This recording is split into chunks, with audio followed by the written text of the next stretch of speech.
Mash potato. সচরাচর আপনারা দামি রেস্টুরেন্টগুলোর ভিতরে গেলে আপনাদের গ্রিলের সাথে যে ম্যাশ পটেটোটা সার্ভ করা হয় ঠিক ওই রকমেরই একটা দামি স্বাদের একটা ম্যাশ পটেটোর রেসিপি আপনাদেরকে দেখাবো। যদি সম্পূর্ণ ভিডিওটা দেখেন আপনি সত্যিই খুব স্বাদের একটা ম্যাশ পটেটোর রেসিপি দেখতে পাবেন। আমি আশা রাখছি আপনি ভিডিওটা সম্পূর্ণ দেখবেন। আর মেন ভিডিও শুরু করার আগে বলেই আমি লেনার্ড আপনাদের সাথে আজকের এই ম্যাশ পটেটো নিয়ে কিছুক্ষণ কথা বলবো।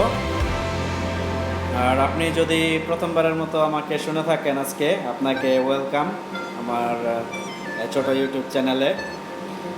আর বলবো কনসিডার আপনি আপনার subscribe for my YouTube channel. আর যদি ভিডিওটা দেখতে দেখতে ভালো লাগে একটা লাইকও দিতে ভুলবেন না। দেখতেছেন আমি আলুটারে মাঝখান দিয়ে একটু কাইটা নিতেছি অল্প একটু, যাতে এটা ছিলার সময় খুব ইজিলি সুন্দর করে পরিষ্কার করা যায় সেই জন্য। তারপর এটাকে আমি বয়েলে দিয়ে দেবো, কাবার করে বয়েল করব মোটামুটি যতক্ষণ না এটা সম্পূর্ণ সুন্দর মতো বয়েল হয় ততক্ষণ পর্যন্ত বয়েল করব। চলেন বয়েল করতে থাকি।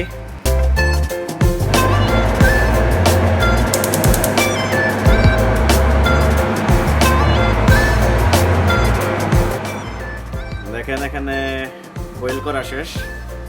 এটাকে আমি এখন পরিষ্কার করব। এটা চলার জন্য আপনি যদি ঠিক এই পন্থাটা ইউজ করেন তাহলে আপনার সময় একটু বেশি দরকার পড়ব। সেজন্যই আমি মাঝখান থেকে কাটা নিয়েছি। আমি আপনাকে দেখাবো যে কত ইজিলি এটা পরিষ্কার করা যায়। তো ওটার আগে চলেন ইনগ্রিডিয়েন্টসগুলোর সাথে পরিচয় হই। ওই ম্যাশ পটেটো তৈরি করতে আমার আজকে দরকার হইব, আমি রুম টেম্পারেচার মিল্ক নিছি। এখানে আছে আপনার room temperature butter, little bit salt for the taste, cheese cream, আর আমি গুঁড়ো দুধ ইউজ করব।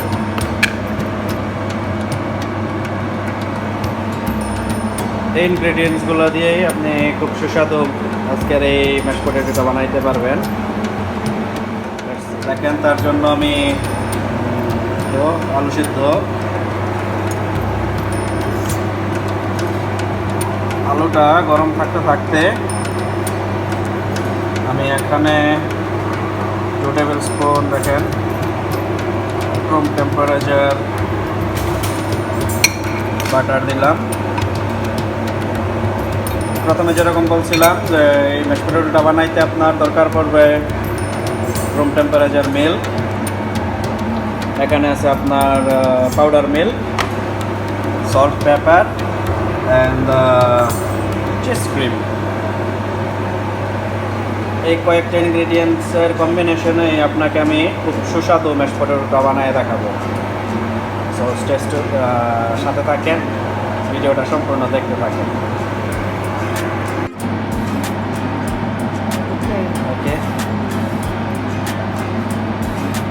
so easily, no?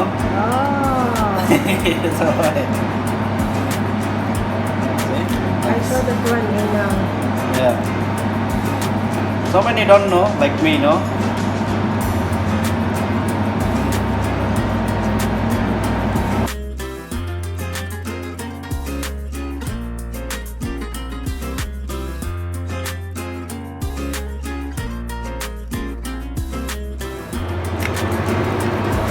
ভালো করে ম্যাশ করে নেবেন।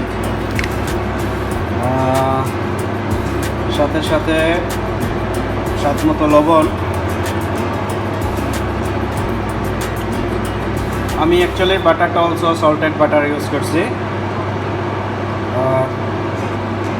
যার কারণে ওর চিজ ক্রিমটা দেওয়াতে আমার লবণের পরিমাণ বেশি দিতে দেবো না। লবণটা আপনি স্বাদ মতো দেবেন, টেস্ট করবেন তারপর দেবেন। আর সাথে ব্ল্যাক পেপার, আপনি চাইলে হোয়াইট পেপার ইউজ করতে পারেন। তারপর এটাকে ম্যাশ করে নিন।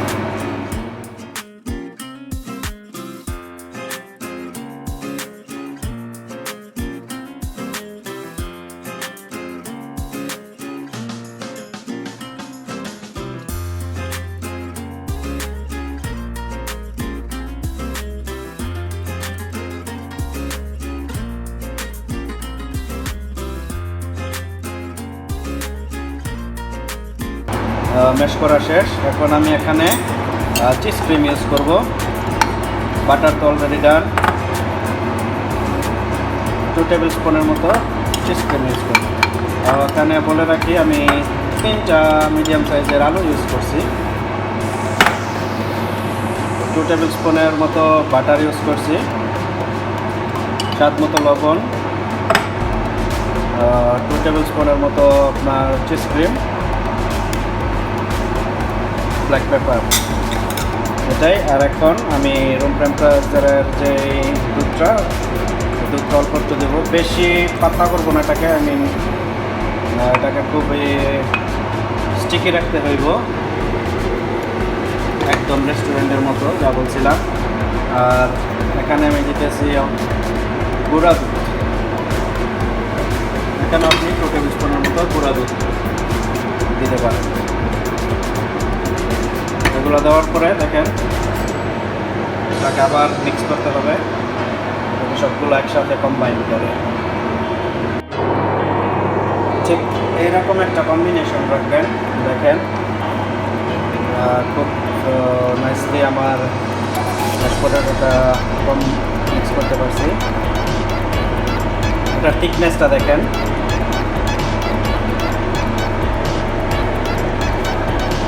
ঠিক এরকম থিকনেসে আমি আশা করি আপনারা রেস্টুরেন্টে গিয়ে খেয়ে থাকেন। তো mash potato here done, test করেন।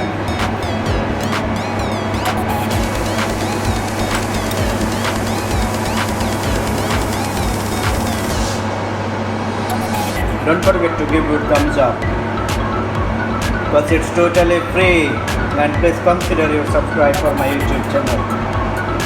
এখন এটাকে ট্রান্সফার করব সার্ভিং প্লেটে। দেখি চলো।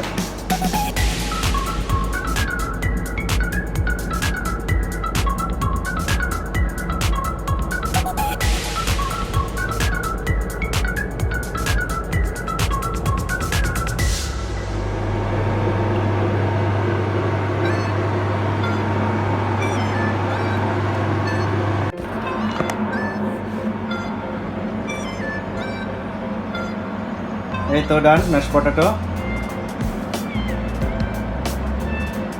আশা করতেছি ভালো লাগছে আপনাদের।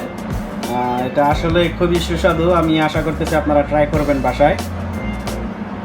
আজকে এই পর্যন্তই। ভালো থাকেন, সুস্থ থাকেন। Hope we will talk soon, and until take care, have fun. Bye bye.